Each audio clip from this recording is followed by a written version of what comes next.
Magandang araw mga kasinsin, insan, kasin. Yan po, meron po akong bagnet na before New Year pa lang po yun, kaya pinirito ko po siya. Kaya ngayon gagawin ko po siyang crispy dinakdakan. Kaya yan po, pagkaprito ko po sa kanya, kasi yun nga, nandun po siya sa loob ng freezer sa ref. Yan, na matagal na po talagang nanigas po siya dun. Kaya sabi ko ganun, iprito ko nga muna. Yung pinirito lang po sandali, ano yun po, malutong po siya. Kaya yan, nahiwa ko na siya po. At lalagyan ko na po siya ng kanyang ingredient. Yan. Lalagyan ko po siya ng luya at saka sibuyas. Yan po. Binabalatan ko na po ang luya at sibuyas. Yan. Sabi nga po, pag nagbabalat ka ng sibuyas, mapapaiyak ka talaga. Pero ako naman po, hindi naman po napaiyak po yan. Joke ko lamang po yan. Kasi hindi naman po lahat ng tao nagbabalat at saka naghihiwa ng sibuyas is mapapaiyak. Yan na po. Hihiwaan niyo po natin ang luya. Ayan.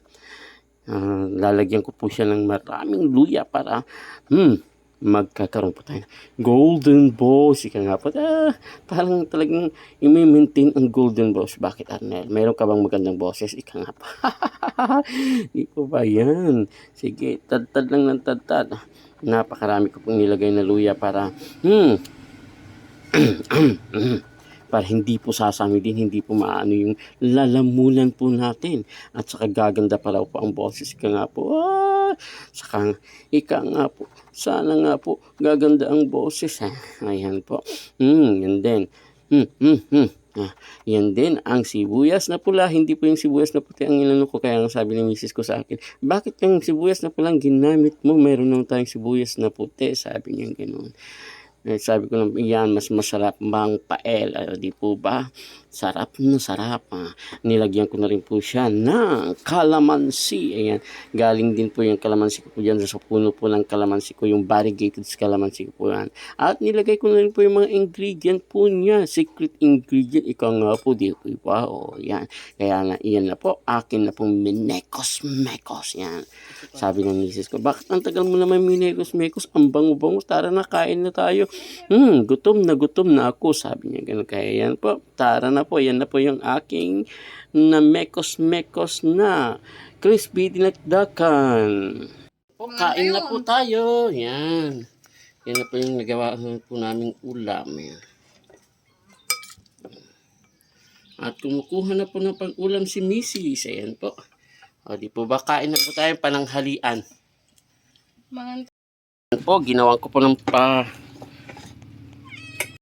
ulam tong mga kwan. Yan.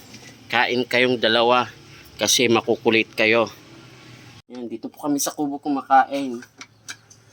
Bali pwesto na bago dyan sa harapan. Kaya, tara, kain po tayo. Mag-crunchy.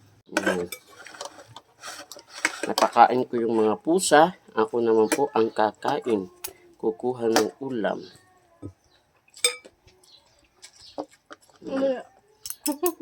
Hindi po ba? O, tignan niyo po yung mga pusa namin. Ayun. Kumakain na po sila. Kasi maingay po sila eh. Kaya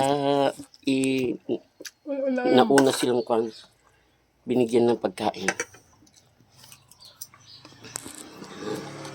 Para kain na po tayo. Crunchy pa.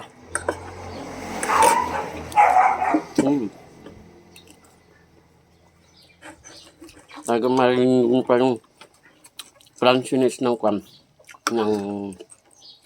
ito. Yung lutong ng karne. Yan, tara po, kain po tayo.